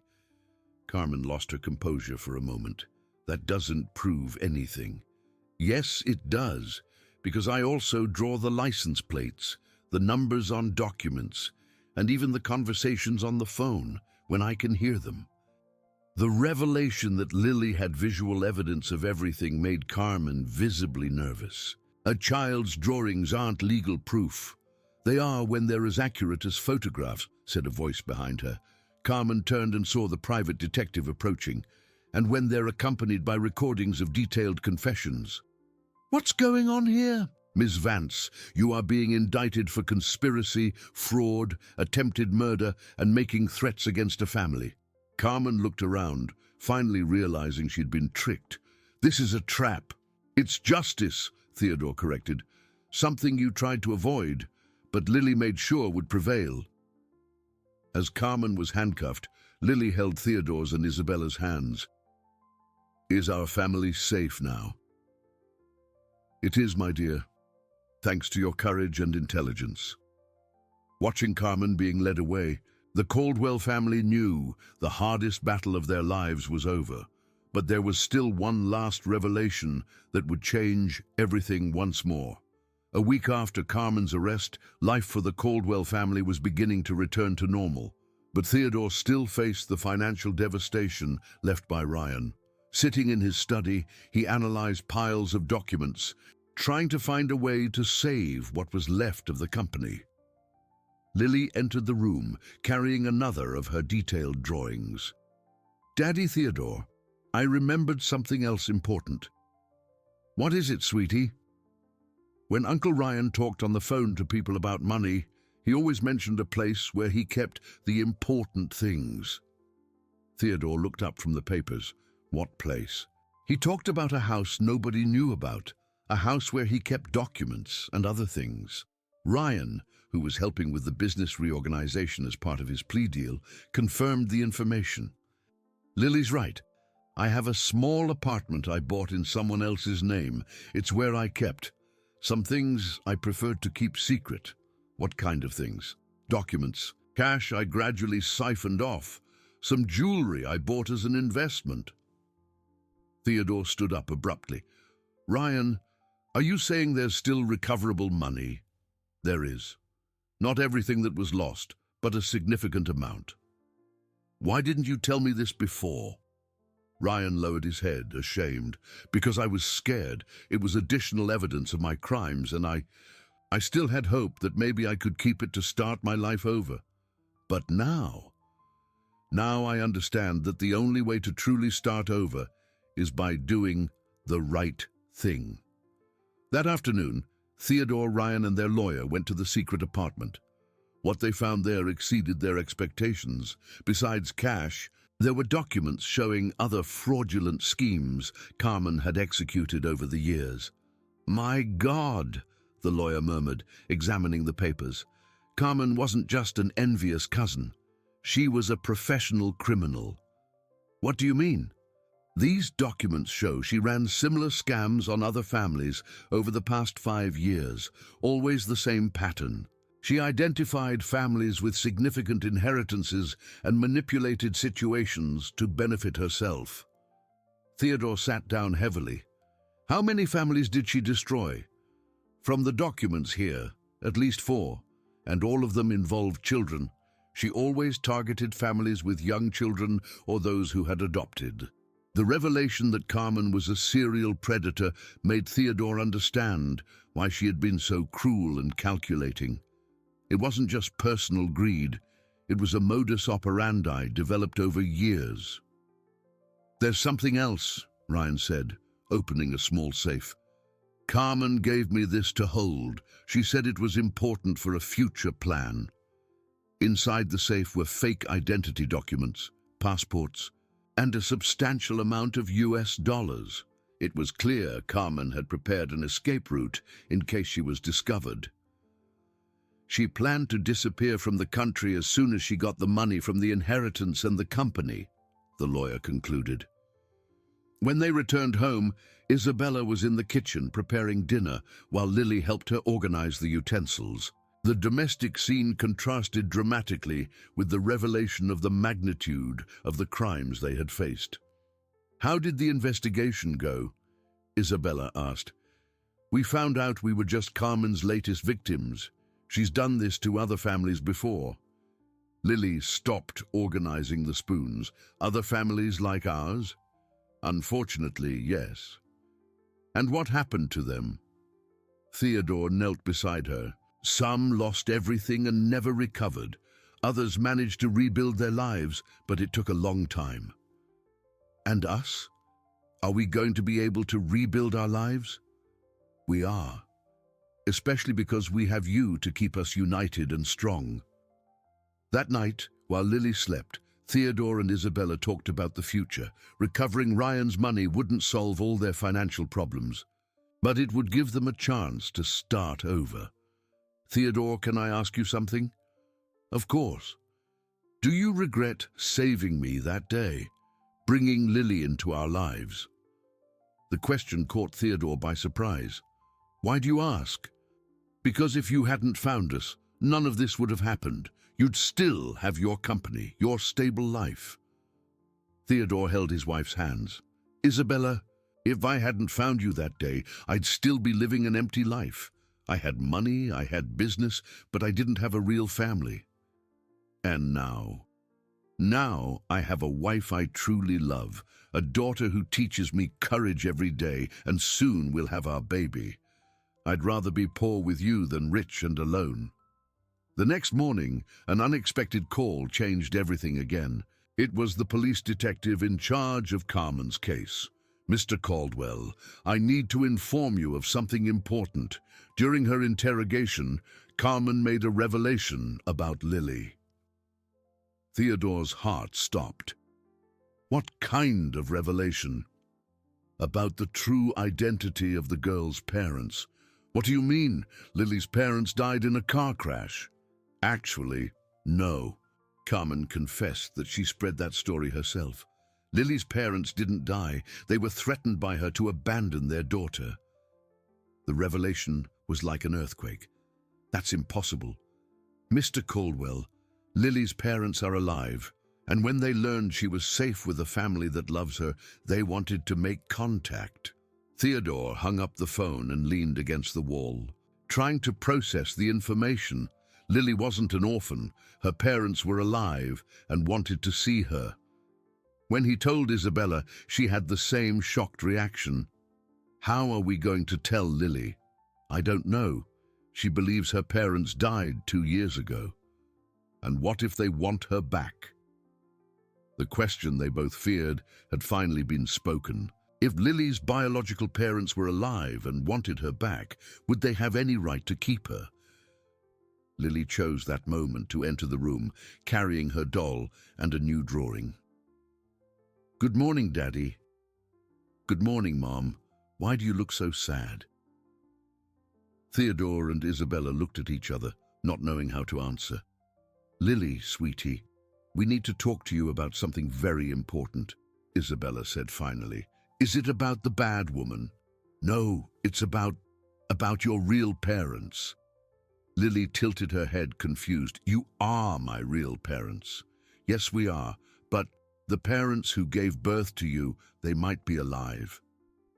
The girl processed this information slowly. The parents who abandoned me when I was little? They didn't abandon you, sweetie. They were forced to leave you by bad people, and now they want to see you. Lily was quiet for a long moment, hugging her doll. When she finally spoke, her question was simple and devastating. If they want me back, are you going to give me to them? The question that would define the fate of the entire family had been asked by a 4-year-old child, and Theodore realized that his answer would shape not only Lily's future, but the kind of man and father he would choose to be. Lily's question hung in the living room air like a sentence. Her large, tear-filled eyes darted between Theodore and Isabella, searching for a security that, for the first time, they weren't sure they could provide. Theodore felt a lump in his throat. He slowly knelt, bringing himself to the girl's eye level, ignoring the ache in his knees and the weight of weeks of fighting Carmen. He took Lily's small hands in his. Lily, listen to me very carefully. His voice was firm, though his heart was in pieces. You are my daughter. It doesn't matter what anyone says. It doesn't matter who shows up. The bond we have isn't made of paper or blood. It's made of love. And I will fight with every penny, every lawyer, and every ounce of strength I have left to make sure no one takes you from us against your will. Do you understand?" Isabella, sobbing quietly, knelt beside them and hugged them both. "We're not going to give you up, my love. We promise." Lily nodded, but the fear in her eyes didn't completely disappear. "But what if the police make us, like when the bad man tried to take me?" "This time it's different," Theodore said, standing with renewed determination. "This time we know the enemy, and we know Carmen never does anything without a reason. If these parents have shown up now, it's because she pulled strings before she was arrested." Theodore's phone rang again. It was Detective Shaw. "Mr. Caldwell, the biological parents. Roger and Valerie are here at the station. They're demanding to see the girl. The captain is trying to manage the situation, but they brought a lawyer, an expensive one at that." "I'm on my way," Theodore replied, his mind racing. "Don't let anyone near my daughter until I get there." He hung up and looked at Isabella. "Stay here with Lily. Lock all the doors. Call the private security guard inside the house. I'm going to see who these people are." "I'm going with you," said Ryan, who had been quiet in a corner of the room, listening to everything. Theodore faced him. "You, Ryan, if you show up there—" "I have to go, Theodore. If Carmen threatened these parents in the past, I probably know who they are, or worse. I might have been the one who delivered the threat." The implicit confession hung heavily between them. Theodore gave a curt nod. "Let's go. If you had anything to do with this, you'd better start talking on the way." During the drive to the police station, the silence in the car was suffocating. Ryan stared at the road, his hands gripping the steering wheel until his knuckles turned white. "Talk," Theodore ordered. 3 years ago," Ryan began, his voice trembling, "Carmen asked me to solve a problem in a rough neighborhood. She said there was a couple of drug addicts who were neglecting a child, and she wanted to save the girl to put her in a decent orphanage. And you believed her?" "I didn't ask questions, Theodore. I owed money to loan sharks. Carmen paid off my debt in exchange for this service. I went to their shack. I was armed. I told them if they didn't disappear from the city and leave the girl, the police would arrest them for trafficking, something Carmen had planted there." Theodore closed his eyes, feeling a wave of nausea. "You terrorized her parents. You're the reason Lily's an orphan." "I thought I was doing a good thing. The place was filthy, Theodore, but I didn't know Carmen's intention was just to get rid of the girl so that later—" Ryan stopped, realizing the magnitude of his ignorance. "So that later she could use her as a pawn if she needed to." When they arrived at the station, the scene was chaotic. In the reception area, a man and a woman, dressed in simple but clean clothes, were crying hysterically in front of a local TV camera that seemed to have coincidentally arrived. "We want our daughter. They stole our little girl." The woman, Valerie, screamed. Her hair was disheveled, and her eyes shifted between desperation and something Theodore, with his years of negotiation, identified as an act. Beside them, a lawyer in an impeccable suit, a Mr. Sequeira, spoke to the reporters. "This is a classic case of abuse of power. The millionaire Theodore Caldwell thinks he can buy people like their commodities. My clients were coerced into abandoning their child, and now that they've found her, they want justice." Theodore pushed through the crowd of reporters, ignoring the questions, and entered the captain's office. Roger and Valerie were sitting there. When they saw Theodore, Roger stood up aggressively. "Where is she? Where have you hidden my daughter?" "Your daughter?" Theodore kept his voice ice cold. "Where were you for the past 2 years while she was eating out of trash cans and sleeping in the rain? Where were you when she was used to save my wife from a kidnapping?" "We were forced to run," Valerie shouted. "An armed man broke into our house. He said he would kill Lily if we didn't disappear." At that moment, Ryan entered the room. The effect was immediate. Valerie let out a sharp scream, and Roger stumbled back, knocking over his chair. It's him, it was him, Valerie pointed, trembling. That's the man who broke into our house. Murderer, monster. The captain looked at Ryan, who raised his hands in a gesture of surrender. It's true, Captain. I went to their house, on the orders of Carmen Vance. You admit to the crime? Asked Mr. Sequeira, with a triumphant smile. That simplifies things greatly. My clients are the victims. Custody of the minor Lily should be returned to them immediately. Not so fast, Theodore intervened. Ryan committed a crime, yes, and he will pay for it. But that doesn't automatically make you fit parents. Lily is terrified of her past. She has created blocks. Ripping her from the only safe home she's known would be psychological violence. She's our flesh and blood, Roger roared. Theodore stepped closer to Roger. He looked deep into the man's eyes and saw something that disturbed him. There was no love there. There was greed. There was the same predatory hunger he had seen in Carmen's eyes. How much is she paying you? Theodore asked quietly, so only Roger could hear. What? The man blinked, confused, but Theodore noticed the subtle dilation of his pupils. Carmen, or her lawyers. How much did they pay you to show up here today, with the press in tow, demanding a daughter you abandoned without a fight? You're crazy. Nobody paid us anything. The captain slammed his hand on the table. Gentlemen, this isn't an auction. The situation is complex. We have a confession of coercion. We have the girl's current situation. The law prioritizes the biological family, Mr. Caldwell, unless total unfitness can be proven. I want to see my daughter now, Valerie demanded. That will depend on a psychological evaluation, Theodore retorted. Lily draws everything she sees. She has a photographic memory. If you truly loved her, she'll remember. But if you mistreated her before Ryan showed up, she'll remember that too.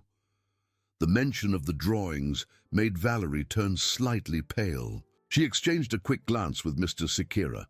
Let's do a test, the lawyer proposed, trying to regain control. Bring the girl. Let her see her parents. The recognition will be the proof. Theodore knew he was cornered. If he refused, he'd look like he was kidnapping the girl. If he accepted, he would expose Lily to unimaginable trauma. I'll bring the girl, Theodore said, but it will be here, in a controlled room, with a neutral child psychologist present. And if Lily shows any sign of panic, the visit ends immediately. An hour later, Isabella arrived at the station with Lily. The girl was clinging to her adoptive mother's leg, hiding her face from the crowd of reporters outside. Isabella was pale but held her head high. In the observation room, through a one-way mirror, Theodore, the captain, and the psychologist watched. In the adjacent room, Roger and Valerie waited. Lily, sweetie, Isabella said, kneeling before they entered the room. There are two people in there who say they are your parents. You just have to look at them. You don't have to hug them. You don't have to say anything if you don't want to. I'll be holding your hand the whole time. Lily clutched her rag doll to her chest. I'm scared. I know, but you're the bravest girl I know. Shall we? The door opened. Roger and Valerie stood up immediately. Lily, honey! Valerie ran to hug her, but Lily recoiled sharply, hiding behind Isabella and letting out a scream that sent a chill down everyone's spine. No! No! The smell of smoke! Valerie stopped, bewildered. What smoke, honey? It's me, Mommy. Lily started to tremble uncontrollably. Don't come near me. You burned my hand. You burned me. The silence in the room was absolute. Theodore, on the other side of the glass, felt his blood boil. What is she talking about? The captain asked, turning to Ryan. Was this in your report? No, Ryan murmured, horrified. I never knew about this. In the room, Lily pulled up her sleeve, but there was no visible scar. However, she rubbed her arm as if feeling a phantom pain. Lily, Isabella tried to calm her. No one is going to burn you. The girl looked at Roger, who was standing near the table. Her eyes widened in recognition, but not of love. "The man from the dark room," she whispered. "He used to lock the door when I cried from hunger. He'd say, 'Shut up or I'll sell you.'" Roger turned red with anger. "This girl is crazy. You've brainwashed her. She never said these things before." "She was 2 years old," Isabella shouted, shielding Lily with her own body. "She couldn't talk, but she remembers. Her memory is perfect, have you forgotten?"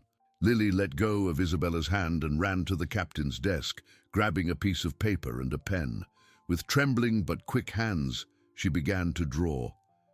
Violent, dark strokes, a room with no windows, a man holding a lit cigarette near a child's arm, a woman counting money at the kitchen table while the child cried on the floor. She finished the drawing and held it up for Roger and Valerie to see. "I remember," Lily said, her childish voice filled with an adult's accusation. "You didn't leave because the armed man told you to. You were happy. I saw you smiling when the man gave you the money." Everyone looked at Ryan. He was aghast. I gave the money for the trip," Ryan admitted. "Carmen gave me an extra envelope. She said it was for living expenses." I handed it to them. "And they smiled?" the captain asked Ryan. Ryan forced his memory, going back to that day in the filthy shack. They didn't cry. They took the money quickly. Valerie counted the bills. Roger asked if that was all. The narrative of victim parents co-opted by a cruel system began to fall apart. Roger realized they were losing control of the situation. "This is a lie. It's all an invention of this disturbed girl," he shouted, lunging toward Lily. Isabella didn't think. A fierce, primal maternal instinct took over. She shoved Roger with all her might, making him stumble. "Don't touch her," Isabella roared.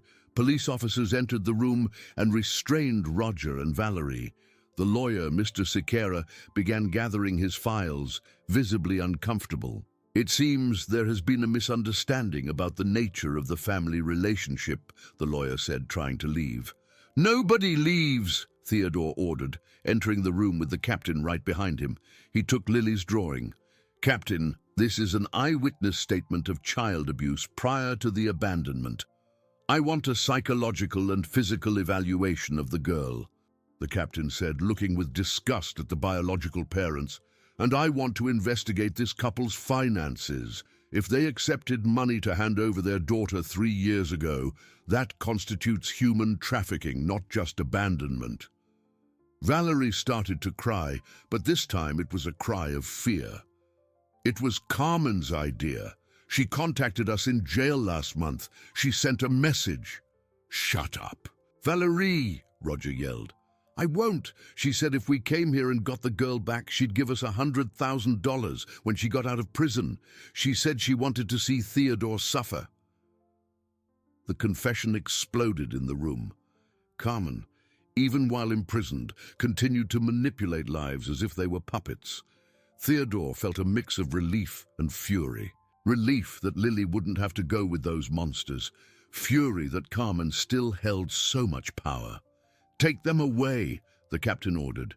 "Charges of child trafficking, filing a false report, and conspiracy."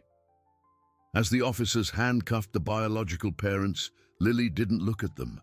She was hugging Isabella, sobbing quietly. "It's over, sweetie," Isabella whispered. "They're not going to take you." But Theodore, watching the scene, saw something that worried him. Mr. Sequeira, the expensive lawyer, was sending a text message on his phone before being stopped by an officer. Theodore managed to read the lawyer's lips as he typed. Plan B failed, initiating Protocol 0. Protocol 0, Theodore thought. What else could Carmen have prepared? That night, the Caldwell mansion was quiet. Lily, exhausted from the emotional trauma, fell asleep early in the master bed between Theodore and Isabella. "She was incredible today," Isabella said, stroking the girl's hair. "Her memory. It's a blessing and a curse." "It saved her life today," Theodore agreed. "If she didn't remember the details, the law would have forced us to hand her over." Theodore's phone vibrated on the nightstand. It was an unknown number. He answered, cautious. "Theodore Caldwell." A distorted voice spoke on the other end. "Who's calling?" "Someone who admires your persistence. Carmen underestimated you, and she underestimated the girl." "What do you want?" "A warning. Carmen isn't the top of the pyramid. She laundered money for people far worse. And now that you've exposed her schemes, you've also exposed their money. The money the girl helped find in Ryan's apartment." Theodore felt a chill in his stomach. He thought the fight was against an envious cousin, but he had just discovered he'd kicked a much bigger hornet's nest. "Who are you?" "That doesn't matter. What matters is that you have something that belongs to us." That notebook that was in Ryan's safe. Carmen wrote down passwords in it. Passwords to offshore accounts that don't belong to her. Theodore looked at the sleeping Lily. The security they had felt minutes ago was an illusion. "I don't know anything about a notebook," Theodore lied. "Don't lie. The girl drew it, didn't she? We know what she does. You have 24 hours, Caldwell. Hand over the notebook, or the accident that killed Lily's parents in the original story will happen for real to your entire family." The call dropped. Theodore was paralyzed. He looked at Isabella, sleeping peacefully, and at Lily. They had won the battle for custody, but the war had just escalated to a whole new level. He got up silently and went to his study. He opened the drawer where he kept Lily's drawings. There it was, mixed in with the others, a drawing he hadn't paid much attention to. It looked like a series of random numbers and letters that Lily had copied from a document in Ryan's safe. He didn't know it, but he was holding the keys to an organized crime fortune, and now they were coming for it. Lily appeared at the study door, rubbing her eyes, her doll in hand. "Daddy, did the bad man call?" Theodore quickly hid the drawing. "What man, sweetie?" "The man with the robot voice. I heard him in my dream. He said he was coming for the numbers." Theodore went to her and picked her up, hugging her with desperate force. "No one is getting in here, Lily, I promise." But as he looked out at the darkness of the garden through the window, Theodore knew that promises wouldn't stop bullets. He needed help. And there was only one person who knew this underworld and who now owed him his life. He picked up the phone and dialed Ryan. "Ryan, wake up, we need to talk. And bring that gun you said you'd never use again." The pre-dawn hours covered the Caldwell mansion in an artificial blanket of silence. It wasn't the peace of sleep, but the stillness of a trench before an attack. Inside the study, the only light came from a flashlight resting on the solid oak desk, illuminating the tense faces of Theodore and Ryan. Ryan placed the old revolver, a family heirloom he had hoped never to use, on the table. His hands trembled, not from cowardice, but from the adrenaline of someone about to make the final bet of his life. "They're not amateurs, Theodore," Ryan whispered, wiping sweat from his forehead. "The people Carmen laundered money for. We're talking about international cartels. If they said 24 hours, they'll come sooner. They like the element of surprise."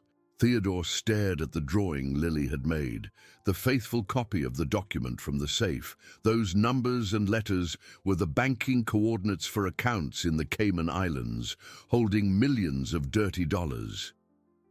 It was the leverage Carmen used to wield power, and now it was a target on the Caldwell family's back. "We're not giving them the money, Ryan. If we do, they'll kill us to eliminate the witnesses. That's how they operate." "So what do we do? Run? They have lookouts at every airport." "No." Theodore stood up, the figure of the weary businessman giving way to a fierce patriarch. "We're going to use the one weapon they can't predict, Lily's mind." The study door opened slowly. Lily entered, holding her time-worn rag doll, her gaze alert and awake. Isabella followed close behind, one hand on her 8-month belly, her face pale but determined. "Lily?" Theodore knelt. "Remember how we play the memory game? The one where you draw things but change one detail to see if I can spot it? I remember, the girl said. You never spot it. Theodore gave a sad smile. I need you to do that now. I need you to draw this sheet of codes again, but I want you to change 2 numbers in every line. Can you do that? Lily looked at the original document. Her eyes scanned the page like a scanner. I can, but why, Daddy? Because we're going to give the bad men a Trojan horse. As Lily sat on the floor and began to draw with impressive speed, Theodore turned to Ryan. Get the phone. Call that contact you said you had at the FBI, the one Carmen tried and failed to bribe. FBI agent Barrett? He's a hardliner, Theodore. If we call him, he'll surround the house. It'll turn into a war zone. That's exactly what we need. A war zone where we define the terrain.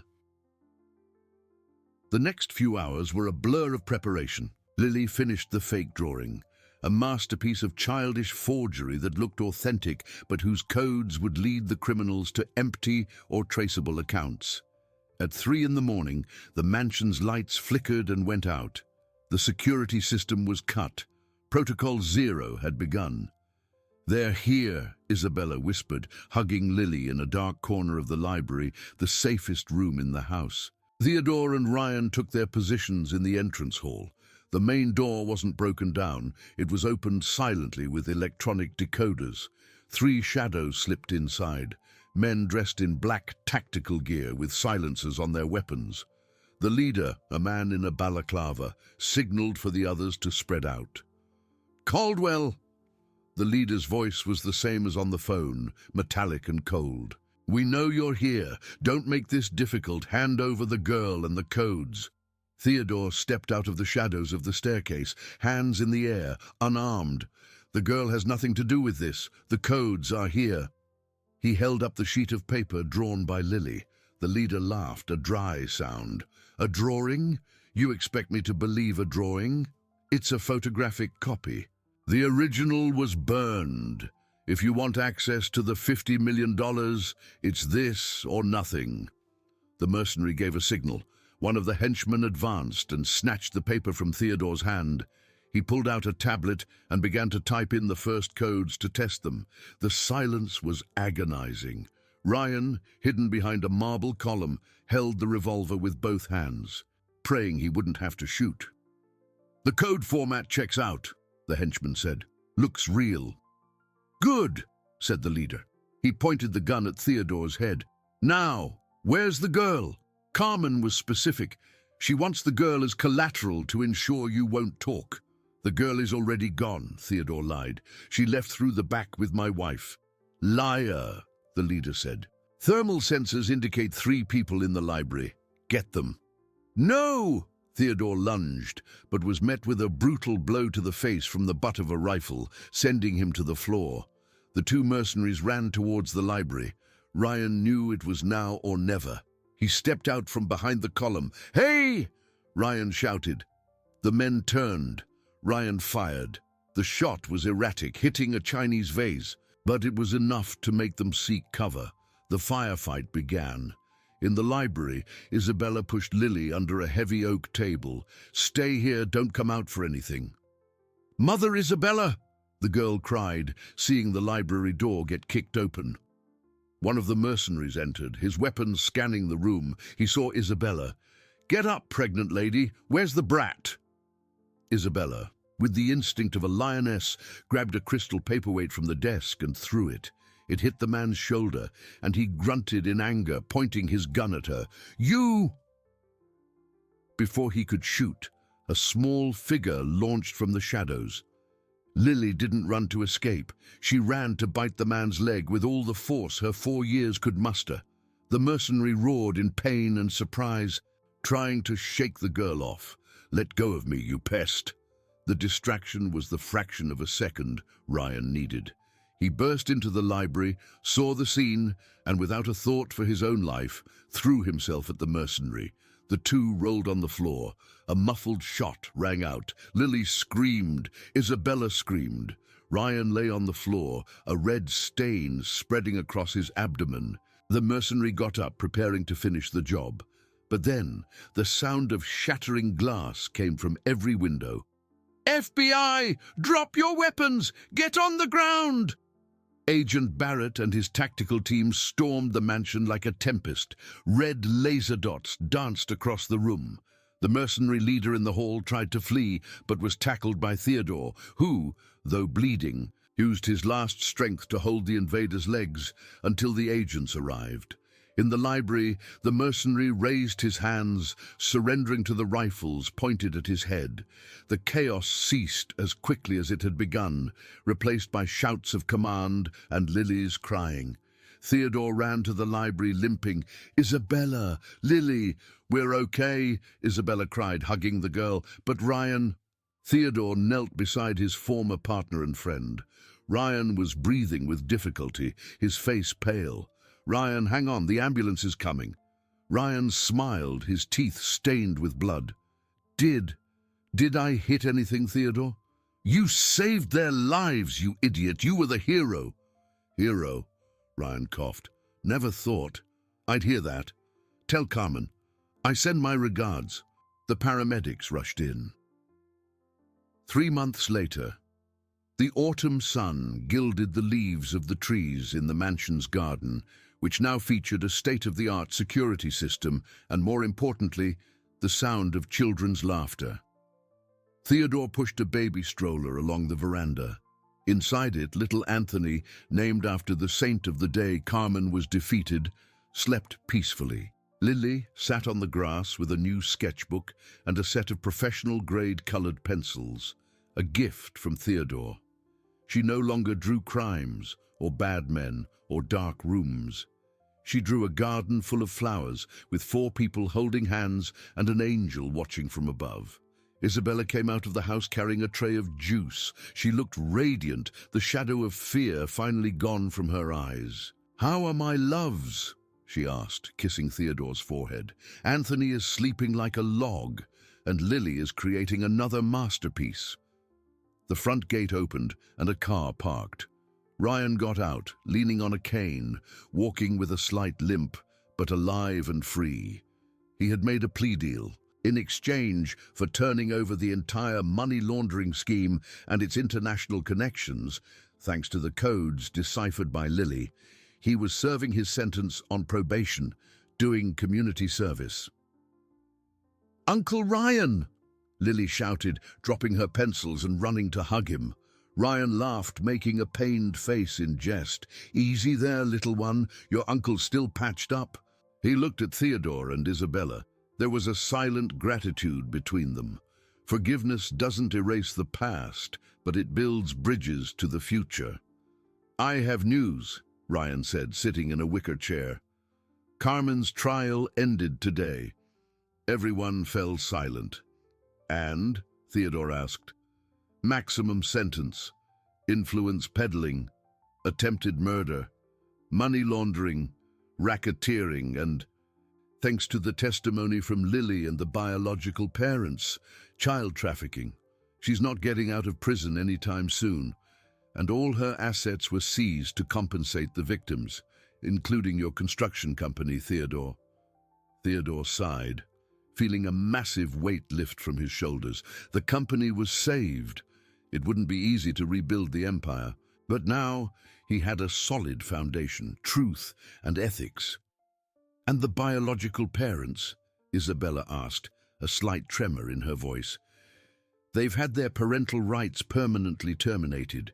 They're in prison for complicity and extortion.